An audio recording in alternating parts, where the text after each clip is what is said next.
नमस्कार, राम राम सभी विद्यार्थियों का। मैं रणधीर चौधरी अन अकेडमी डिजिटल लर्निंग ऐप के इस बहुत ही शानदार YouTube channel wifi study Rajasthan के ऊपर हार्दिक स्वागत करता हूं। आप सभी को दीपावली की राम राम। आज दीपावली के बाद का दूसरा दिन जो हमारे त्योहारों का विशेष त्योहार है, गोवर्धन पूजा के रूप में हम इसे जानते हैं। इस दिन सभी एक दूसरे से राम राम करके अभिवादन करते हैं, तो मैं आप सभी को राम राम करता हूँ। ठीक है ना। और अपने बुजुर्गों को मैं प्रणाम करता हूँ। आप भी अपने बराबर के साथी दोस्तों से आप राम रमी करिए और अपने बुजुर्गों से आज के इस शुभ दिन पर, आज के इस त्योहार पर आशीर्वाद लीजिए। ऐसा आशीर्वाद प्राप्त कीजिए आज कि आपको आने वाले जीवन में अति शीघ्र सफलताएं प्राप्त हो जाए। तो देखो दोस्तों, आज की हमारी इस रेगुलर क्लास में शिक्षा मनोविज्ञान की जो हमारी क्लास है, जिसमें हम एमसीक्यू हल करते हैं, बहुत इंपॉर्टेंट प्रश्नों को पढ़ा करते हैं। इस क्लास में मैं आपके सामने लेकर के आया हूँ आपके लिए आज बहुत ही महत्वपूर्ण प्रश्न। तो उन्हें हम आगे बढ़ाते हैं। आज का पहला प्रश्न जो है वो आपकी स्क्रीन पर दिख रहा है। अब आपको हम या कोई भी, ठीक है ना, हम या कोई भी अपने कार्यों को छोटे छोटे भागों में विभाजित करके सीखते हैं, ठीक है ना। तो वो नियम कौन सा कहलाता है? छोटे छोटे टुकड़ों में बांटते हुए किसी काम को करते हैं, वो क्या कहलाता है? वो नियम बहुप्रतिक्रिया का, आत्मीकरण का, संतोष का, आंशिक क्रिया का नियम। कौन सा नियम कहलाता है? जल्दी से जल्दी आप फटाफट 100 की स्पीड पर जवाब आने दीजिएगा। बहुत आसान सी चीज है, छोटे छोटे टुकड़ों में बांट करके हमें कार्य को करना है और उसे सीखना है। वेरी गुड, शाबाश, सभी का बहुत सही आंसर आ रहा है। Very good, very good. कौन सा नियम कहलाएगा? आंशिक क्रिया का नियम कहलाएगा। कौन सा नियम कहलाएगा? आंशिक क्रिया का नियम कहलाएगा। शाबाश बच्चों। अगला प्रश्न लीजिए आप अपने सामने, आपकी स्क्रीन पर अगला प्रश्न। सीखने का सूझ का सिद्धांत, सीखने का सूझ का सिद्धांत किसकी देन है? सीखने का सूझ, सूझ का ही दूसरा नाम है अंतर्दृष्टि। क्या नाम है?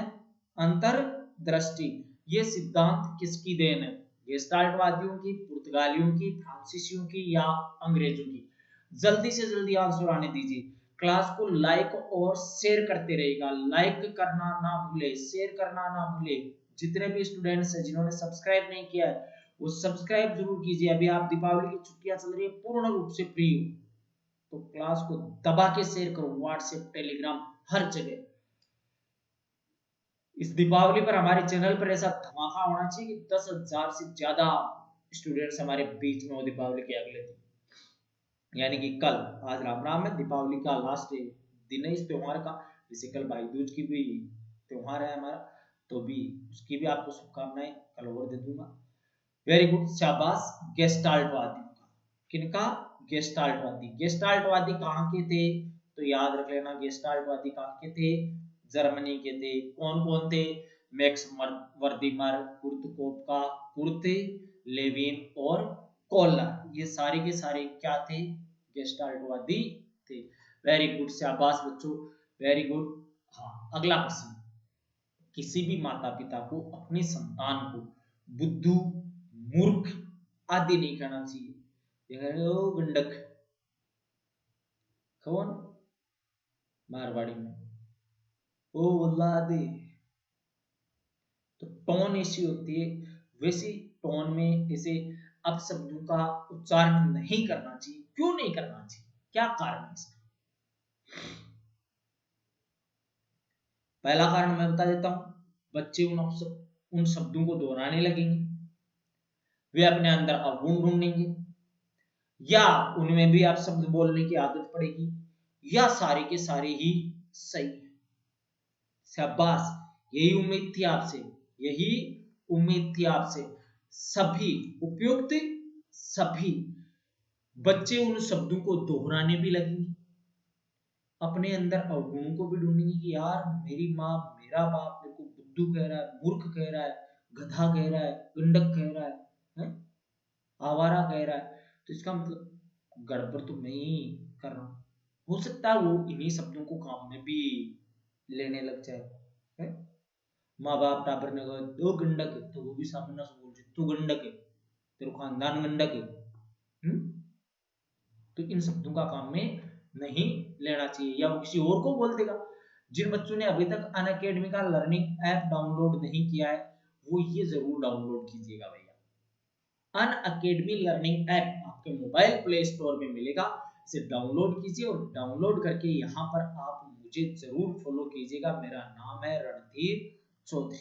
क्या नाम है? रणधीर चौधरी। और आप मेरे साथ में अनअकैडमी पर जुड़िए, आपको यहाँ पर भी मेरी साइकोलॉजी की बहुत सी फ्री क्लासेज लेने को मिलेगी। वेरी गुड, शाबाश, सही आंसर आ रहे हैं सभी के। चलिए आगे चलते हैं। स्किनर ने क्रिया प्रसूत अधिनियम, स्किनर ने तो दिया था ना क्रिया प्रसूत अनुबंधन या क्रिया प्रसूत अधिनियम को विशेष आधार देकर महान योगदान किस साल में दिया? यानी कि स्किनर का जो क्रिया प्रसूत अनुबंधन है उसका आविष्कार कौन सी साल में हुआ था? स्किनर का क्रिया प्रसूत अनुबंधन जो सिद्धांत है उसका आविष्कार कौन सी साल में हुआ था? फटाफट बताइएगा आप मुझे, जल्दी से जल्दी आंसर आने दीजिए, 100 की स्पीड पर आंसर दीजिएगा आप मुझे। वेरी गुड, शाबाश। कौन सी साल में आया था? 1938, 1938 में। स्किनर ने किसके ऊपर बल दिया था? स्किनर ने प्रयोग किसके ऊपर किया? ये भी ध्यान रख लेना। तो प्रयोग किया किसके ऊपर? चूहे और कबूतर पर। स्किनर बॉक्स, जिसे क्रिया प्रसूत अनुबंधन कक्ष भी कहते हैं, उसमें किया था। फिर ध्यान दे लेना इन्होंने बल किस पर किया? तो इन्होंने बल दिया किसके ऊपर कि प्रत्येक जो सीखने वाला था या अधिगम करता होता है वो दो प्रकार की क्रियाएं करता है, एक ज्ञात और एक अज्ञात। अगर उसकी अज्ञात क्रियाओं को हम पुनर्बलित करें, उनको मोटिवेशन दें, तो ये बलवत्ती होकर व्यवहार में स्थायी परिवर्तन लाती है। जो हमारे भूगोल मनोवैज्ञानिक है उन्होंने मत दिया है एसआर थ्योरी कि जब तक उद्दीपक दिखाई नहीं देगा तब तक प्राणी क्या नहीं करेगा? क्रिया। और इसने कहा है कि एक ऐसी क्रिया होती है जिसका उसे उद्दीपक पता ही नहीं होता, वो सिर्फ पहले क्या कर रहा है? क्रिया ही कर रहा है। अगर इस क्रिया को हम पुनर्बलित करें और उसे बताए कि ऐसा करेगा तो ऐसा मिलेगा, तो इसने परंपरागत एस आर थ्योरी को कौन सी थ्योरी में बदल दिया था दोस्तों? आर एस थ्योरी में बदल दिया था। ये आप याद रख लेना। स्किनर के बारे में बहुत सी प्रश्न बनेंगी। आप अनअकैडमी पर जुड़ोगे तो आपको मैं पूरा थ्योरी से पढ़ाऊंगा, पूरा थ्योरी से। डेली रात 8 बजे, डेली रात 8 बजे अनअकैडमी पर मैं आपको पूरा स्पेशल क्लास लेता हूँ जो कि एकदम फ्री ऑफ कॉस्ट जाती है, उसमें आपको पूरा बताऊंगा। अगला प्रश्न, शास्त्रीय अनुबंधन का सिद्धांत रूसी शरीर शास्त्री आईपी पावलोव ने कौन सी साल में दिया था? आईपी पावलोव ने शास्त्रीय अनुबंधन का सिद्धांत कौन सी साल में दिया था? जल्दी से जल्दी बताइएगा आप मुझे, फटाफट आंसर आने दीजिएगा। वेरी गुड, शाबाश, सही आंसर आ रहे हैं सबके। हाँ रट लो, बहुत बार आया हुआ प्रश्न है। कौन सी साल में? 1904 में। अब एक दो तीन चीजें बताता हूं मैं आपको। एक तो जो है पावलोव आपका जो है ये मनोवैज्ञानिक नहीं था रे भैया, ये याद रखना। प्रश्न आ जाएगा निम्नांकित में से कौन सा मनोवैज्ञानिक नहीं है, और पहला ऑप्शन देगा IP Pavlov, Ivan Petrovich Pavlov, जिसको आपने रट्टा लगा रखा है। और तो साइकोलॉजी में पढ़ रहे हो तो ये तो साइकोलॉजिस्ट पक्को है, ये साइकोलॉजिस्ट है ही नहीं, ये क्या है? शरीर शास्त्री। और इसे मिला है इस सिद्धांत का, ये जो शास्त्रीय अनुबंधन सिद्धांत दिया है, इस सिद्धांत का प्रतिपादन करने के लिए इसे 1904 का नोबेल पुरस्कार दिया गया है। तो यहां से आप थोड़ा सा दिमाग से काम लेना कि जिस आदमी को नोबेल मिला है वो मनोवैज्ञानिक तो हो ही नहीं सकता, क्योंकि मनोविज्ञान के क्षेत्र में तो नोबेल मिलता ही नहीं है ना। तो फिर ये किस क्षेत्र में मिला? तो इनको नोबेल मिला कौन से क्षेत्र में? चिकित्सा के क्षेत्र में। कौन से क्षेत्र में मिला? चिकित्सा के क्षेत्र में। तो भाई जब चिकित्सा का क्षेत्र से जुड़े रहो तो मनोविज्ञान को सिद्धांत क्यों दियो, कारण क्या था? तो याद रख लेना, इन्होंने अपना प्रयोग किया कुत्ते पर। कुत्ते पर प्रयोग किया किसके लिए? ये स्पष्ट करना चाह रहे थे पाचन क्रिया को। और पाचन क्रिया को स्पष्ट करने के चक्कर में इन्होंने ये एक क्रिया और दे दी आपके लिए जो आपको बहुत परेशान कर रही है। ये यहाँ से बहुत सारे प्रश्न है। आई बात समझ में? थ्योरी की क्लास में आना। प्लस कोर्स भी बनाऊंगा। प्लस कोर्स जानते हो ना, जो पैसे देकर खरीदे जाते हैं, वो भी ले लेना। अगर आपको फीस ज्यादा लगे उसमें कि गुरुजी फीस ज्यादा है, तो वहां पर फीस में आपको एक रेफरल कोड पूछेगा। आपको क्या पूछेगा? Referral code. उस रेफरल कोड में अगर आप ये लिख दोगे RN10, तो आपको 10% छूट मिल जाएगी। यही नहीं, आप अनअकैडमी पर किसी भी प्रकार का कोर्स खरीदते हो, आप, आपके दोस्त, रिश्तेदार, मित्र वगैरह, भाई भौजाई, भाण, कोई भी किसी भी प्रकार का, चाहे वो RPSC, UPSC, SSC, bank, MP, UP, किसी भी प्रकार की पीएससी हो, उसका भी, नीट का भी, ठीक है ना। इसके अलावा नेट वगैरह का भी, आईआईटी जेई का भी, आप कैसा भी कोर्स खरीदते हो। अभी अनअकैडमी ने नया कोर्स और लॉन्च किया है क्लेट के लिए, तो आप कोई भी कोर्स परचेज करते हो और उसमें आपको जो फीस बताई जाती है उसमें रेफरल कोड पूछा जाता है और उसमें आप रेफरल कोड ये लगाते हो, मेरे वाला RN10, तो आपको 100% मैं दावे के साथ कहता हूँ कि आपकी फीस तुरंत झटके के साथ 10% कम हो जाएगी। ये मेरी गारंटी है। इसे अप्लाई करना, ये कोड काम में लेना है आपको ज्यादा से ज्यादा। चलिए अगले प्रश्न पर। थार्नडाइक के 3 मुख्य नियम कौन से थे? थार्नडाइक ने सीखने के 2 प्रकार के नियम बताए, एक मुख्य नियम, एक गौण नियम। मुख्य में उसने नियम बताए 3 और गौण में उसने नियम बताए कितने? 5। तो 3 मुख्य नियम थार्नडाइक ने कौन कौन से दिए थे? जल्दी आंसर आने दीजिए, आपका आंसर फटाफट आना चाहिए। मुझे ये लगना चाहिए कि हाँ आप बहुत इंटेलिजेंट हो, बहुत पढ़ने वाले हो। शाबाश। उपरोक्त सभी, तत्परता का नियम दिया, अभ्यास का नियम दिया और कौन सा नियम दिया? प्रभाव का नियम दिया। लाइक और शेयर करते रहो, लाइक नहीं रुकनी चाहिए, शेयरिंग नहीं रुकनी चाहिए। सभी व्हाट्सएप, टेलीग्राम, फेसबुक, हर जगह पर, सोशल मीडिया के हर प्लेटफॉर्म पर, यहाँ तक कि इंस्टाग्राम पर भी शेयर करना है आपको। सीखना है एक परिवर्तन, विकास, अनुकूलन, या सभी सही है? सही सही है नहीं, देख लो इसको। सभी सही है। सीखना क्या है? शाबाश, वेरी गुड, बहुत अच्छा आंसर दे रहे हो। इसी प्रकार से जुड़े रहो। सभी हैं। सीखने से क्या होगा? सीखने से प्राणी में क्या होगा? परिवर्तन होगा। सीखना विकास है। सीखना, इसी को क्या कहते हैं? अधिगम। और अधिगम की परिभाषा दी है ना वुडवर्थ ने। अधिगम विकास की एक प्रक्रिया है। सीखने से व्यक्ति क्या कर पाएगा? अनुकूलन, समायोजन, ये चीजें कौन कर पाएगा? प्राणी। किससे कर पाएगा? सिर्फ और सिर्फ किससे? सीखने से। शाबाश। चलते रहिए अगले प्रश्न पर, आप मेरे साथ बने रहिएगा। पुनर्बलन के सिद्धांत का प्रतिपादन इसमें से किसने किया? हल ने, फ्राइड ने, पावलाव ने, या कोहलर? जल्दी आने दीजिए। पुनर्बलन या प्रबलन का सिद्धांत किसने दिया था? वेरी गुड, शाबाश। किसने दिया था? क्लार्क एल हल। किसने दिया? क्लार्क एल हल। इन्होंने इस बात पर बल दिया कि किसी भी क्रिया के लिए प्राणी को तत्काल पुनर्बलन दिया जाना चाहिए। अगर अच्छा कर रहा है तो सकारात्मक पुनर्बलन दो, और गलत कर रहा है तो नकारात्मक पुनर्बलन दो प्राणी को, तुरंत की तुरंत। आई बात समझ में आपके? आ रही है ना? हाँ जी, वेरी गुड, वेरी गुड, शाबाश। बने रहिएगा आप मेरे साथ में।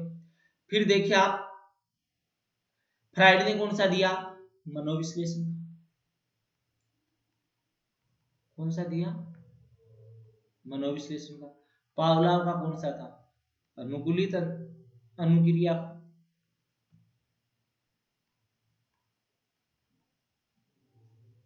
और कोहलर का कौन सा सिद्धांत है? तो आपको पता है, अंतर्दृष्टि या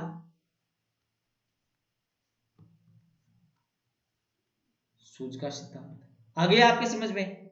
आ गई? कोई दिक्कत नहीं। चलता हूं अगले प्रश्न पर। ये लीजिए, अधिगम का मुख्य चालक, कि ये नहीं होगा तो अधिगम नहीं होगा, सीख नहीं पाएगा आदमी। लाइक और शेयर करते रहिएगा आप बराबर। लाइक और शेयर नहीं रुकनी चाहिए आपके। लाइक और शेयर करते रहिए आप फटाफट। अधिगम का मुख्य चालक कहलाता है, अधिगम का मुख्य चालक कहलाता है?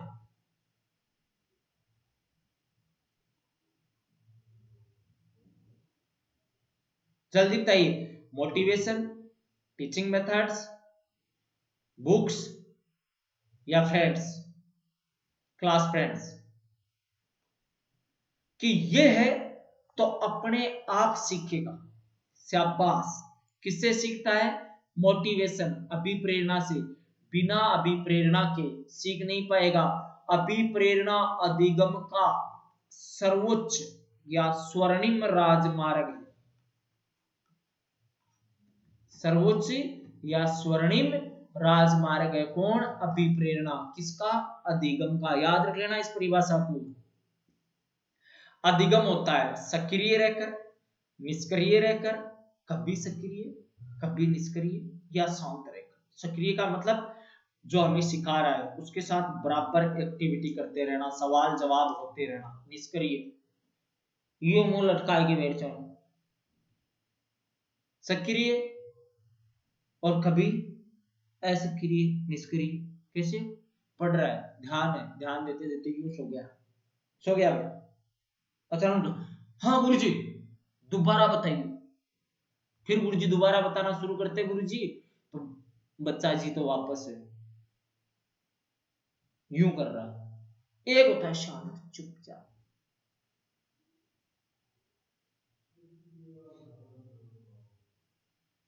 ये पोजीशन उसको पता ही नहीं है किससे कैसे सीखेगा। Very good. ये होनी चाहिए इंटेलिजेंस आपके अंदर। यही चाहता था मैं, आपने यही परिवर्तन चाहता हूं। मैं भी यही अधिगम करवाना चाहता हूं आपको कि आप ऐसे ही पढ़ते रहे, ऐसे ही सीखते रहे।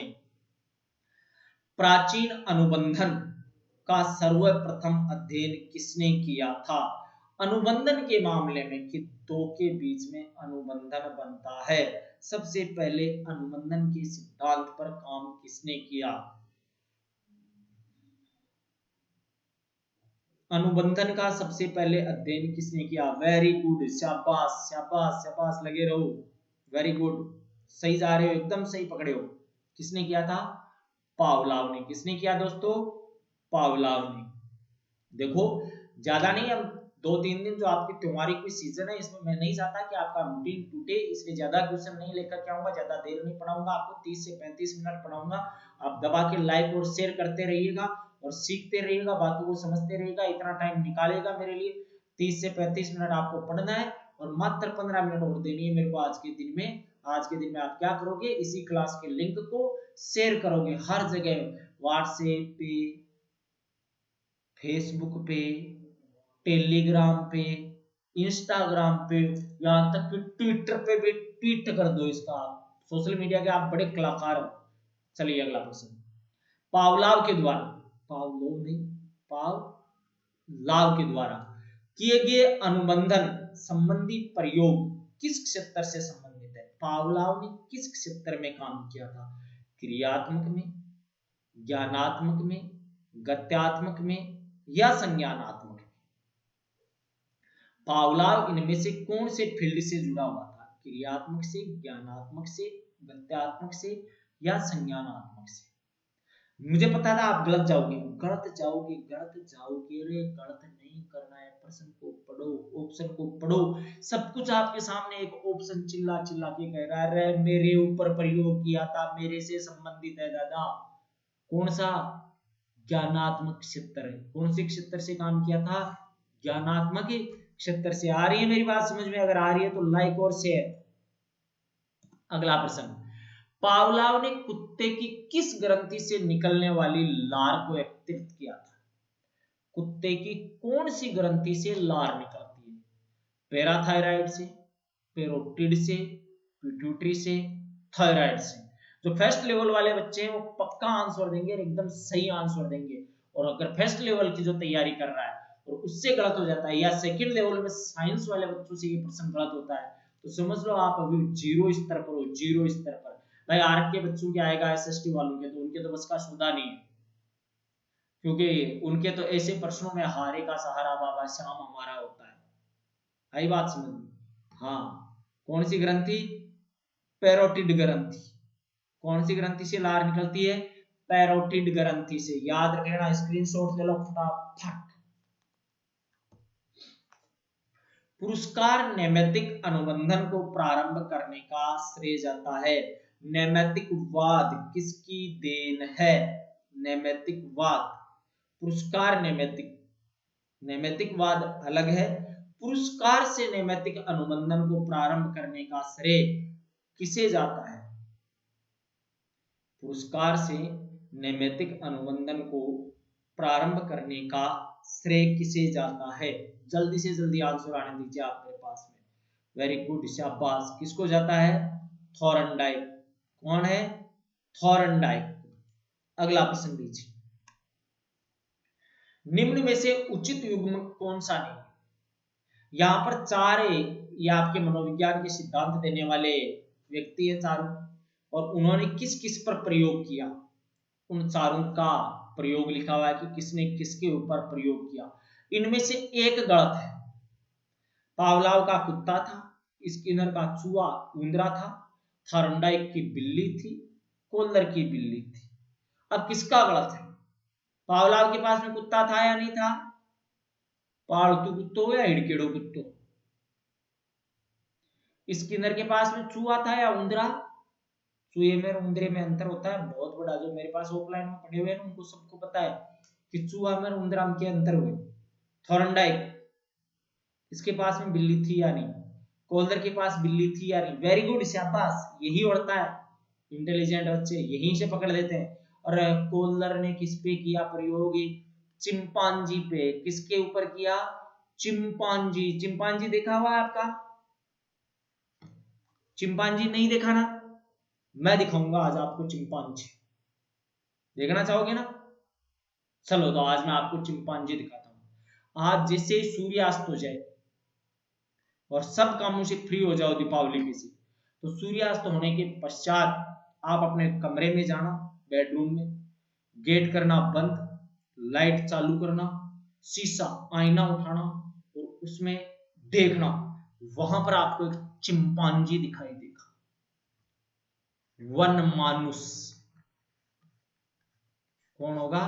वन मानुस, जिसका नाम क्या रखा था कोल्लर ने? सुल्तान। क्या नाम रखा था? सुल्तान। Very good. चलिए अगले प्रश्न पर। पुनर्बलन सिद्धांत के प्रतिपादक कौन थे? अभी अभी बात हुई थी हमारी कि पुनर्बलन सिद्धांत किसका था। अब बताइए आप, पुनर्बलन सिद्धांत के प्रतिपादक कौन थे? किसने पुनर्बलन के सिद्धांत का प्रतिपादन किया था? जल्दी से जल्दी आंसर आने दीजिएगा, फटाफट दीजिए।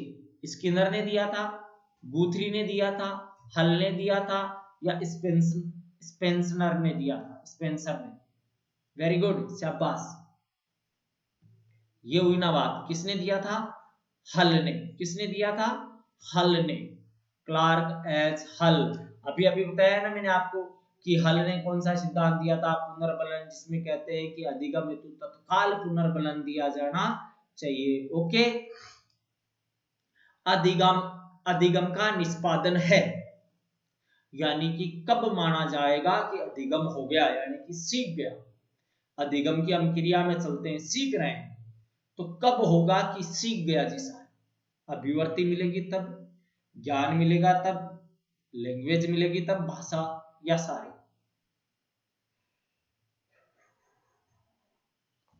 वेरी गुड, शाबाश।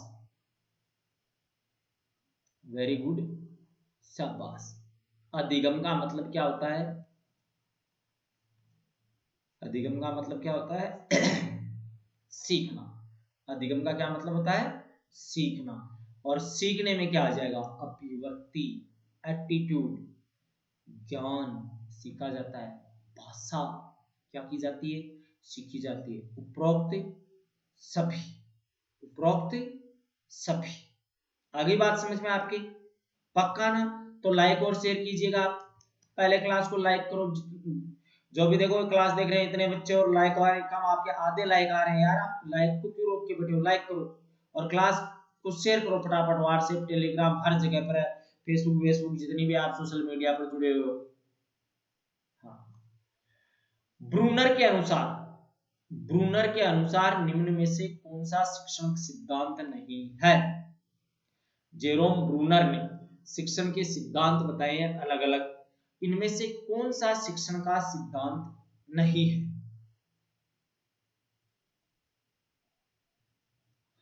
औपचारिक होगा, वर्णनात्मक होगा, प्रमाणिक होगा।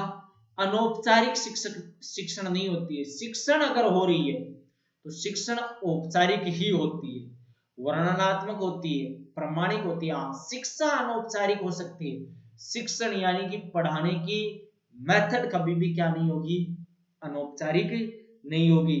इस शिक्षण में और आपके शब्द शिक्षा में बहुत अंतर होता है। शिक्षण में और आपके शब्द शिक्षा में बहुत अंतर होता है। वेरी गुड, शाबाश, बने रहिएगा मेरे साथ में, लाइक और शेयर करते रहिएगा। अधिगम जिसके बिना संभव नहीं। अभी अभी बताया था मैंने, दोबारा प्रश्न को थोड़ा सा घुमाया है, थोड़ा सा घुमाया है कि ये नहीं होगा तो अधिगम तो किसी भी सूरत में नहीं होगा। शाबाश, जल्दी आंसर दीजिए, जितने ने बाकी ने नहीं दिया वो फटाफट आंसर दो यार। वेरी गुड, प्रेरणा, इसी को क्या कहते हैं हम? अभिप्रेरणा, इसी को क्या कहते हैं हम? मोटिवेशन, इसी को क्या कहते हैं? मोटिवेशन। ठीक है ना? बिना मोटिवेशन के कोई अधिगम नहीं होगा लाइफ में कभी। डिसलेक्सिया, ये बीमारियां याद रखना, आपको बीमार कर देगी नहीं। ये बीमारियां आप याद रखना, वरना ये बीमारियां आपको बीमार कर देगी। डिसलेक्सिया संबंधित है, किससे संबंधित है? मानसिक से, गणित से, व्यवहार से, पठन से। लेक्सिया शब्द आ रहा है आपके सामने। लेक्सिया में क्या है कि लैंग्वेज, और लैंग्वेज का मतलब पठन। लैंग्वेज का मतलब पठन, पढ़ने से। रॉबर्ट एम गेने के अनुसार, रॉबर्ट एम गेने के अनुसार निम्न में से कौन सा अधिगम का प्रकार नहीं है? रॉबर्ट एम गेने के अनुसार निम्न में से कौन सा अधिगम का प्रकार नहीं है? अंतर्दृष्टि अधिगम, संकेत अधिगम, प्रत्यय अधिगम, उद्दीपक अनुक्रिया अधिगम। रॉबर्ट एम गेने ने अधिगम के 8 प्रकार बताए थे, जिनको अधिगम सोपानिकी कहा जाता है। जिसका सिस्टम ये है कि पहले वाला अधिगम बाद वाले अधिगम के लिए अनिवार्य होता है। अगर पहला नहीं हुआ तो दूसरा नहीं होगा, दूसरा हो गया नहीं हुआ तो तीसरा नहीं होगा। इस प्रकार से क्रमबद्ध चलते हुए 8 अधिगम बताए, उनमें से 4 यहाँ पर डाल रखे हैं। इन 4 में से भी एक गलत है। कौन सा है? शाबाश, कौन सा होगा? अंतर्दृष्टि अधिगम नहीं बताया था रॉबर्ट एम गेने ने। वेरी गुड, शाबाश, बहुत इंटेलिजेंट आप। अधिगम का मुख्य चालक कहलाता है। देखो फिर प्रश्न की सिर्फ लैंग्वेज चेंज हो रही है, प्रश्न वही है। बार बार लैंग्वेज चेंज हो रही है, प्रश्न वही है। Very good. क्या होता है? अभिप्रेरणा। क्या कहलाता है? अभिप्रेरणा। चलिए अगले प्रश्न पर। अधिगम को प्रभावित करने वाले घटक हैं। अधिगम को प्रभावित करने वाले घटक है। अधिगम किससे प्रभावित होता है? उचित वातावरण से, प्रेरणा से, परिपक्वता से। अब आप यहां पर कंफ्यूज होगे। चौथा ऑप्शन आपके सामने, उपरोक्त सभी। प्रभावित, प्रभावित ध्यान रख लेना, अगर कोई भी चीज हमारी क्रिया विधि में सकारात्मक योगदान देती है तो भी वो हमें प्रभावित कर रही है, हमारी क्रिया विधि को। अगर नकारात्मक योगदान देती है तो भी वो हमारी क्रिया विधि को क्या कर रही है? प्रभावित कर रही है। समझ लेना, प्रभाव का मतलब कभी भी नकारात्मक नहीं होता है। प्रभाव शब्द दोनों अर्थों में काम में लिया जाता है, और इस प्रकार से सकारात्मक रूप से काम में लिया गया इस प्रश्न को। ये प्रश्न कौन से रूप से निकल कर गया है? सकारात्मक रूप से, कि अच्छा वातावरण होगा, अच्छी विप्रेरणा होगी, अच्छी परिपक्वता होगी, तो व्यक्ति जल्दी से जल्दी सीख पाएगा। अगर इसी का अपोजिट हो जाएगा तो मुश्किल से मुश्किल सीख पाएगा। तो वो नकारात्मक प्रभावित हो गया। कक्षा कक्ष अधिगम के लिए कौन सी विधि का प्रयोग किया जा सकता है? कक्षा कक्ष में ही सिखाने के लिए कौन सी विधि ज्यादा से ज्यादा काम में ली जानी चाहिए? वाद विवाद, प्रयत्न त्रुटि, अवलोकन विधि या सारी? शाबाश, वेरी गुड। कौन सी? सारी की सारी। उपरोक्त सभी, क्या होगा इसमें? उपरोक्त सभी। अगला प्रश्न लीजिए। अध्यापन का अधिगम से क्या संबंध है? अध्यापन का यानी कि पढ़ाने का सीखने से क्या संबंध है? एक दूसरे में सहायक है, कोई संबंध ही नहीं है। दूसरे के बिना यानी कि अधिगम के बिना, दूसरे अधिगम का यानी कि सीखने का अस्तित्व पहले के बिना है नहीं, बिना सिखाए सीख ही नहीं सकता है। द्वितीय कारण और पहला कारण। अब बताइए आप 25वें का आंसर। दोनों एक दूसरे के क्या है? सहायक है, याद रख लेना। दोनों एक दूसरे के क्या है? सहायक है, ये याद रखना, हमेशा भूल मत जाना। अधिगम हेतु कोलर का प्रयोग किस पर आधारित था? अभी अभी बताया था, कोलर ने किस पर प्रयोग किया था? आपके ऊपर जो आपको बंद कमरे में देखना है, क्या देखना है? चिंपांजी। क्या देखना है? चिंपांजी पर किया था। इसी को क्या कहा जाता है? वन मानुस। क्या कहा जाता है? वन मानुस। और इस वन मानुस या इस चिंपांजी का नाम क्या था? सुल्तान। क्या नाम था? सुल्तान। अनुभव के द्वारा व्यवहारगत परिवर्तन है। अनुभव के द्वारा व्यक्ति के व्यवहार में होने वाले परिवर्तन क्या है? उसकी स्मृति है, उसका अधिगम है, उसका प्रशिक्षण है, उसकी शिक्षा है। अनुभव एवं प्रशिक्षण के द्वारा व्यवहार में लाया जाने वाला परिवर्तन ही क्या कहलाता है? सिखाई हुई है ना ये मेरी परिभाषा? Very good. अनुभव के द्वारा व्यवहार में परिवर्तन क्या कहलाएगा? अधिगम कहलाएगा। शाबाश। इसी प्रकार से जुड़े रहा करो मेरे साथ में, इसी प्रकार से जवाब देते रहा करो। जिन्होंने अभी तक क्लास को लाइक नहीं किया है वो फटाफट लाइक कीजिएगा भाई, शेयर कीजिएगा। क्या करना है? शेयर करना है। और आप सभी को दीपावली की रामा श्यामा, राम राम सभी को। ठीक है, आप सभी के उज्जवल भविष्य की शुभकामनाएं। ये आज के 27 क्वेश्चंस थे आपके और मेरे बीच के। आगे बढ़ेंगे हम कल की क्लास में। तब तक आप इन्हें पढ़िए, लाइक कीजिए, शेयर कीजिए। हाँ, चैनल को सब्सक्राइब करना मत भूलना। चैनल को सब्सक्राइब करना मत भूलना। और इसमें भी ध्यान दे लेना, सब्सक्राइब करने के पश्चात बेल आइकन जरूर दबाना। बेल आइकन जरूर दबाना। और उसके पश्चात याद रख लेना, आप इनको बराबर शेयर करते रहना। इन दीपावली की छुट्टियों में हमारे साथ ज्यादा से ज्यादा स्टूडेंट जुड़ जाने चाहिए। आपके सभी की उज्जवल भविष्य की शुभकामनाओं के साथ आज अभी फिलहाल एक बार के लिए मैं विदा ले रहा हूँ। कल फिर मिलूंगा आपको आपकी क्लास में, आपके ही निश्चित समय पर। तब तक के लिए बाय बाय, टाटा, राम राम।